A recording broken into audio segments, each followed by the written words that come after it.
Hey, gorgeous. Welcome to the Hormone P.U.Z.Z.L.E Podcast. I'm your host, Coach Kayla Smith, CEO of the Hormone P.U.Z.Z.L Society, a woman's health hub for fertility, hormones, and the business of coaching, creator of the Hormone P.U.Z.Z.L method, an infertility warrior, two-time boy mom, and women's health expert. This podcast is for women struggling with infertility, painful periods, terrible PMS, or really any symptom of hormone imbalance that they are ready to eliminate for good. Tune in weekly because we will be interviewing amazing experts in the field of women's health, breaking down those hormone walls, nerding out on nutrition, and having way too much fun. Whether you're just beginning your fertility journey or you've been struggling for years, we are going to finally help you put those pieces of your hormone puzzle back together so that you can get pregnant and eliminate those pesky symptoms for good. Are you ready? Thank you so much for tuning in. Now let's get started on your road to transformation. Hey, gorgeous. Welcome back to the show. I am so excited to have you here. Each week, we're going to talk to some amazing experts and really dive into topics all around fertility. So you're not going to want to miss a single show. If you haven't already, take a minute and hit that subscribe button. That will ensure that you never miss a single episode. So we'll take 1 second. We can wait. Hit that button and make sure you're all set.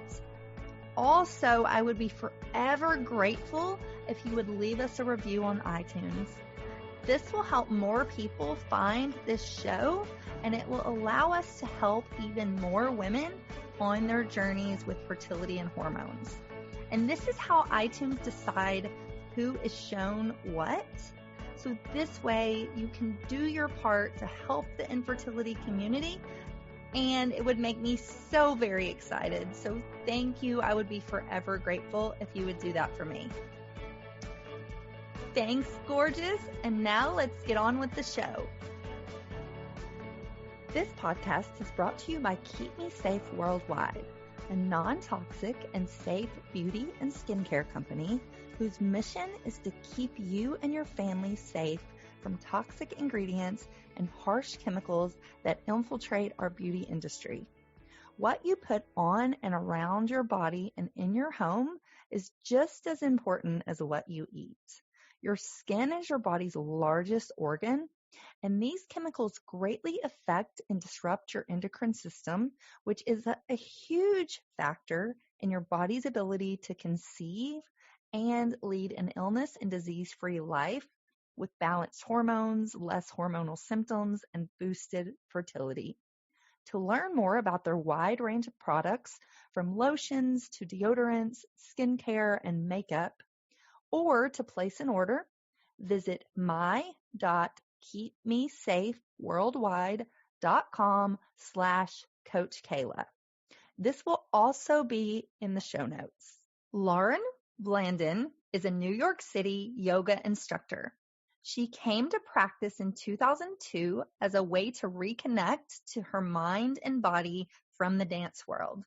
Fertility yoga was born from her background in the Eastern traditions of Ashtanga and Iyengar yoga and Vipassana meditations, and her studies in Western medicine and training as a physician's assistant.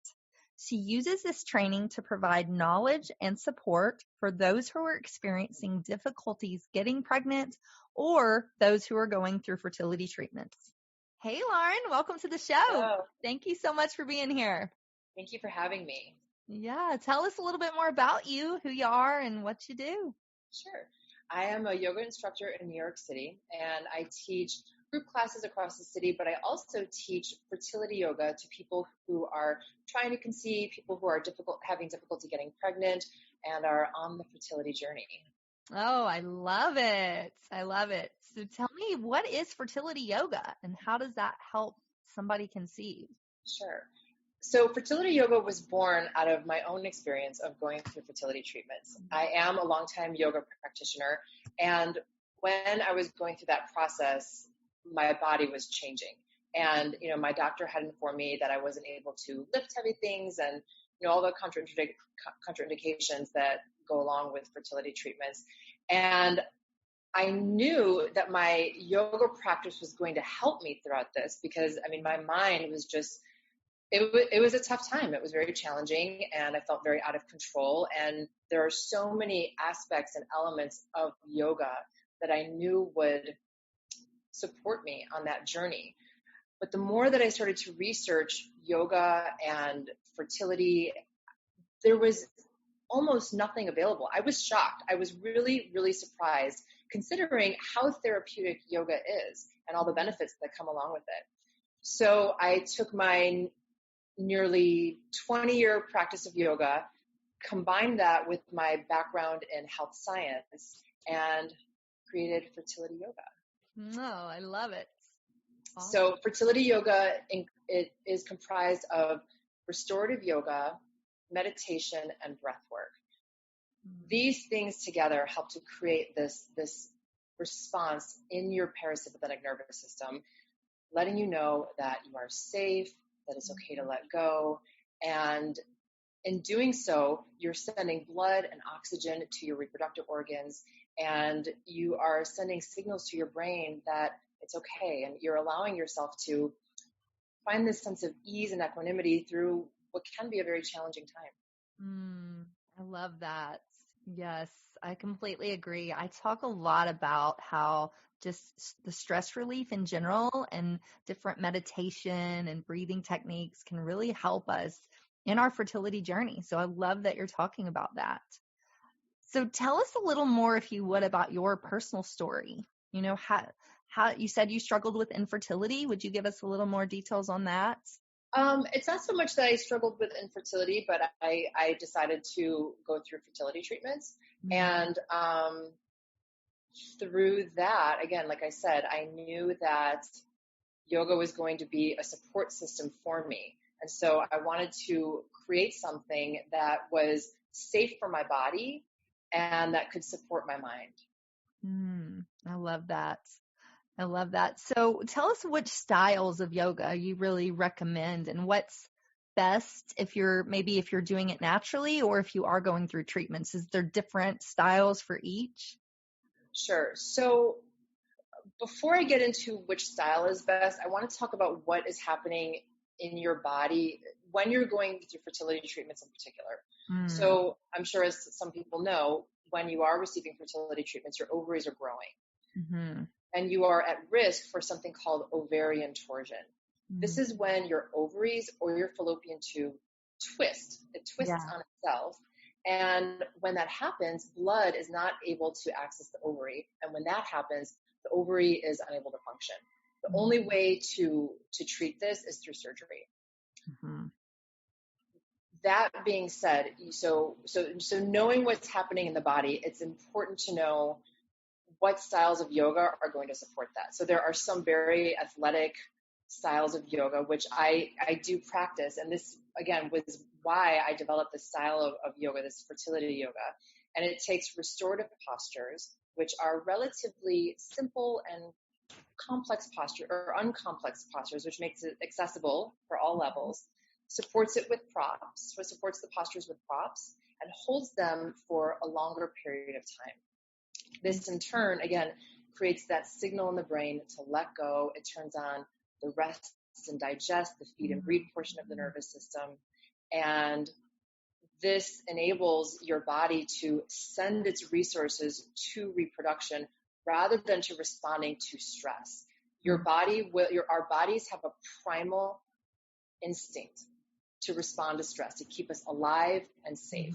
And it did that, in the most archaic times when we were being chased by tigers. Right. And luckily, we're not being chased by tigers anymore. Right. However, our bodies don't know how to differentiate the stress that comes from being chased by a tiger versus our modern day stresses that we experience today. So, we still will elevate cortisol, elevate adrenaline, our blood pressure will rise, our muscles will tense.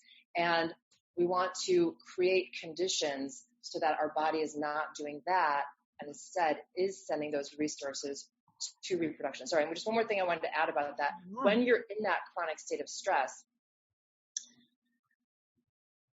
again, your body's primal instinct is to respond to that stress. So until your body feels that it is safe, it's not going to send its other resources to other areas of the body, which is why when you're in that chronic state of stress, you need an outside intervention because you're just in this loop. You're in this this cycle. Yeah. And we talk about that a lot on this show where, your body will always shut down any other process. That includes baby making if it thinks it's under stress, if it thinks it's not a safe environment. So I love that you're talking about this. And it sounds like fertility yoga is exactly what we need to help us get out of that fight or flight and into relaxation fertility mode. Yeah, I love that. So talk to us a little more about the treatments and so fertility yoga, is it just one or two poses based on where you're at, or is there like different poses for natural fertility versus medicated fertility? Kind of talk to us a little more about that. So in general, when you're doing restorative postures, like I said, the postures are going to be supported and that creates this response in your body, but you want to take care not to harden or tighten the abdomen. So when you're doing things such as forward folding, you're not really going to do too much twisting because, again, that will harden the abdomen, but the abdomen is soft. It's supported. You can put either a bolster or a blanket underneath, and working in that manner will help to keep the body safe.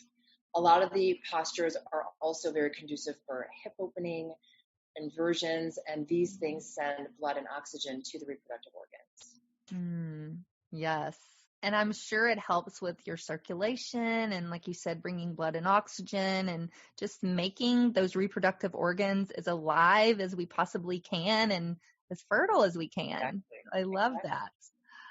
So fun. I wish I had known about that. I've never heard of fertility yoga until recently. And so when I was going through my fertility journey, I would have loved to have done this, but I just didn't know it existed. So it's amazing. Considering how many people are on the fertility journey and how many people are going to the fertility clinic, it's really amazing how many resources are not available. And that was another reason I wanted to create a program like this, is because, I know that when I went through fertility treatments, I had shame, I was embarrassed, I thought I was the only one. And I'll tell you, the day I walked into the fertility clinic and I saw the number of women, I couldn't believe it. My jaw hit I was like, okay, I am not the only one, clearly. Yeah. But there's still this level of secrecy and I think this level of shame. And I wanted to create a course to create a sense of community, because I think that being witnessed in your journey, in your experience, and being surrounded by other people who are swimming in this, or that are on the same boat as you, I think that that's powerful. And I think that creates resilience and support. And there's power in being seen. Yeah, I completely agree. I mean, that's one of the reasons I started this podcast, is because I wanted community. I knew when I was going through my journey, I didn't have that community. I mean, none of my friends were going through it. Nobody I knew I could talk to. My doctors didn't understand because they had never walked through it. And so having that sense of community is so very powerful. So I love that you're talking about that too. Yeah. Perfect. Yeah. So tell me a little more about, is there I know we've talked some about the poses, but is there certain poses that you say that these are like my top 3 if somebody's just wanting to get started with fertility yoga? Sure. I would say one of my top favorite all-time yoga postures, it's called Supta Baddha Konasana. Supta means reclining. Baddha Konasana is bound angle pose. And you lay on your back, you draw the soles of your feet together. If you want to make it a little bit more restorative, you can put a bolster or a pillow vertically along your spine. And you can prop yourself, you can place blocks or, again, pillows, towels underneath the outsides of your thighs.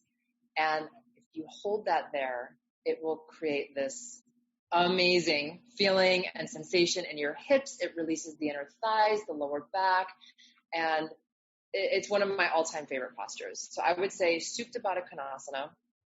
Another favorite is laying on your back with your legs up against the wall. So if you just bring your bum to the wall, swing your legs up, and then recline your spine down onto the floor. Again, laying there, opening your arms out to the side, maybe putting your left hand to your heart and your right hand to your belly, and just breathing. I think so often in our culture and our society, we're not doing. We think that we're not being effective. Yeah. But what I've learned through my own practice, especially, I'm super type A. Yep. I like to produce. And so trust me, I get it. What I have learned through my practices and my studies of yoga and meditation is that there's a lot of undoing to be done, and that there's a lot of power in that. So just listening to your breath, observing your thoughts as they come and go without grasping or attaching onto that, it creates this feeling in your body.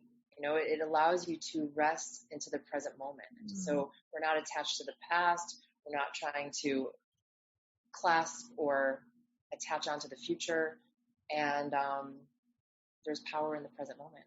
Yes, I love that. And I talk about that a lot as well, how I feel like when you're in infertility, it's so much doing. Like, what can I do? I got to eat the right foods. I got to do the right thing for stress. I got to go work out. But it's so powerful if you can just be, like, just sit with your feminine energy and just be. Yeah. So I love that you said that. And when you start to do that, when you start to pay attention to your breath, when you start to observe the sensations in your body, you tap into this level of receptivity, and you begin to observe this inner trust and this inner knowing and this inner guidance that we're sometimes not aware of, but is always within us, and is there to lead us every step of the way. Yes, I completely agree. I love that. Awesome. So do you think this is safe throughout pregnancy? So what happens once somebody's doing fertility yoga, they get pregnant? Can they do this throughout their pregnancy and into postpartum? Absolutely. So, my hope is that fertility yoga, I designed this for people who are on the fertility journey, who need to be mindful of what's happening for their ovaries that are growing. And it's safe for every stage of the fertility journey. My hope is that wherever you may land, you will take the virtues that you learn from fertility yoga, which are kindness, compassion, friendliness, a sense of humor, because we all know that we need that right? when we're on this journey. But that you will take those virtues with you wherever your path may lead. And, you can continue to practice this as you get pregnant. When you get pregnant, it kind of just depends on where you are and where you are with your fitness level and where you are with what you want to do. So you can continue practicing a restorative practice if you feel like that's conducive for you. You can start to pick it up a little bit more, adding more movement and a little bit more strenuous breath. I don't want to say strenuous breath work, but just starting to incorporate more movements. And you can develop it into a different kind of a practice. I love it. So tell me a little bit more about how meditation might factor in with fertility yoga. Is that something that you encourage your clients to do too? Yes. So I'm an avid meditator. But I also realize that everyone's not there. And so many people will say, well, just sit down and meditate for 20 minutes. Why are you feeling so stressed out? And that's the thing that will make you even more stressed out. Right. Relax. So right. I recognize, that sitting down on your cushion for 20 minutes might not be the most helpful thing for you. And especially if you're fighting against yourself, that's not going to help. So doing things like the physical postures, the yoga, doing things like the breath work, these are tools. These are setting the stage for a meditation practice, because all the virtues that meditation does have to offer, you're doing that when you are reclining, learning to soften your shoulders, when you're tapping in, closing your eyes, listening to your breath. These are all stepping stones so that you can come to your mat or come to your cushion, sit comfortably, and you don't have to beat yourself up for, quote unquote, not being able to do it.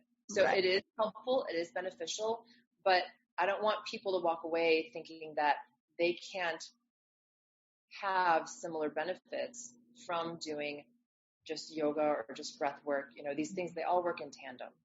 Right. I love that. So talk to us a little bit about stress. I know stress plays a huge role in infertility. It's the second leading cause of infertility issues in the world. So how does stress play a role in all of this? How does fertility yoga help with stress management? Talk to us a little bit more about that. Sure. So like I said before, our body has this primal instinct, this primal response to keep us alive and safe. And we will have a physiological response by elevating blood pressure, by increasing cortisol levels, so on and so forth. And if our body or our mind is able to manage that on its own, okay, great. But when it becomes chronic, there's a lot of talk out there. I've read some different research. There's some people saying that stress does cause infertility. There's some people saying that it doesn't. But I think it can be agreed that if you're in a stressed out state, you're not functioning optimally, whether it's physiologically, in your emotional relationships, and your interpersonal relationships. And so we want to try to manage that so that we can live a more peaceful and easeful life. Yes, I agree. And I always look at, where does the research come from? I take research a little bit with a grain of salt, because it's like you say, one study says it causes it, one study says it doesn't. So who's right? Who knows? And regardless, again, I think it's important not to beat ourselves up. All of this is a practice. Right. All of this is a practice. It changes day to day, moment to moment. And we have to give ourselves permission that, especially if we are in a stressed out state, if there are conditions that are, we're having to navigate, that if you're not reacting or responding in your most, what am I trying to say? If you're not coming from the best place, from the most authentic place, that's okay. To give ourselves permission for that, to forgive ourselves, and to say tomorrow's another day. Right. And you can always begin again. Yes, exactly. Show ourselves some grace. Yes. So talk to us a little bit about self-care. What are some of your favorite self-care practices? Again, it's a practice. So practice your practice. I live in New York City, and pre-COVID, life was really crazy and really insane. And I was running all over the place, all hours of the day. And, I do have a yoga practice. I did have yoga practice. I had a meditation and breathwork practice. And I was just always trying to hodgepodge it together, because I have responsibilities. I have to go to work, and I have, other responsibilities as well. And what I've committed to myself since COVID is every morning, as soon as I wake up, to do my breath work and to do my meditation. And I do still have some other responsibilities, but it's a little bit easier now because I am able to do it from home. And I've thought to myself, what is it going to look like once we return back to our new normal, whatever that's going to be. If we ever do. Yeah. But I do think about that, and trying to find a balance between, what my responsibilities are, being able to carve out time for myself, and what I've also learned just on my own journey is that if it doesn't work for me, then I'm working against myself. So if I have to wake up really super early and if that's disrupting other things in a very negative way, then I need to carve out time later in my day. So just making sure that it's working for me in a way that's helpful to me, rather than attaching myself to this idea of you have to wake up at this time, you have to sit for this long. There are some days that I do sit for a little bit longer, or my breath work is a little bit shorter. And again, that's okay, because I kept my commitment and I made it work for me. So I think you have to find that balance, so that you can stay committed to yourself and make it work for you. Yeah, for sure. I completely agree. Yeah. So talk to us a little more about how people can work with you. Say it one more time. How can people work with you? Do you have an online practice or course? I think you said you had a course. Yes. So I do work one-on-one with people. And I also just recently opened up my fertility yoga course to make it available online. So my next course will begin Sunday, September 6th. It's a 4-week course. And to learn more about that, you can go to my website at laurenblandinyoga.com. And during that course, we will incorporate restorative yoga, breath work, setting the stage for meditation. All the classes will be on Zoom. You can, join live as well, but you'll be able to take that session, practice it on your own throughout the course of the week. And then the following week, we'll build upon that work and move on. I love it. That's amazing. Congratulations. I know a course is a lot of blood, sweat, and tears. So great job. I'm really excited. I'm really excited to open this work up to a larger audience so that it's not just limited to people in New York City, but people all over can be a part and benefit in the practice. Amazing. Awesome. So tell us, I know you said your website, but where can people find you? Are you on social? Yes. So my website, like I said, is laurenblandinyoga.com. And I'm on Instagram at Lauren_Blandin. Awesome. So any final thoughts for us? I hope that no matter where you are on your fertility journey, that you trust yourself. So whether your doctor is telling you something, whether an exercise professional is telling you something, at the end of the day, you know your body best. So trust yourself and enjoy the journey. Yeah, I agree. Oh, thank you so much. It's been so fun. Yeah, it's been really fun getting to know you. So thank you. Thank you. Awesome. All right, guys, till next time. Thank you for watching and listening. Bye. Hey, hang on just 1 second before you go. I want to make sure that you are aware of all of the amazing free resources that I have for you on my website at CoachKayla.com.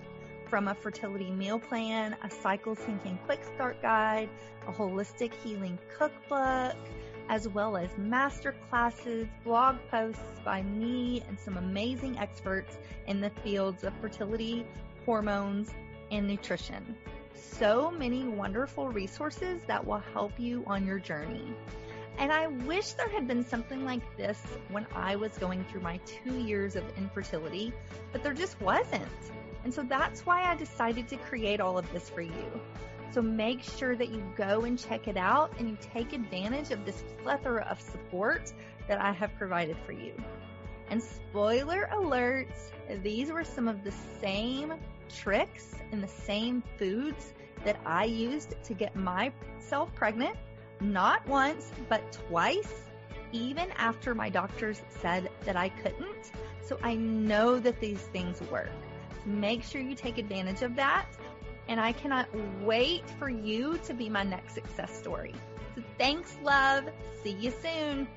Thanks for tuning in today to the Hormone Puzzle Podcast. Check out the show notes for today's episode at CoachKayla.com. If you like what you hear, please subscribe and leave a review. Thanks for hanging out with me, and I'll see you next week.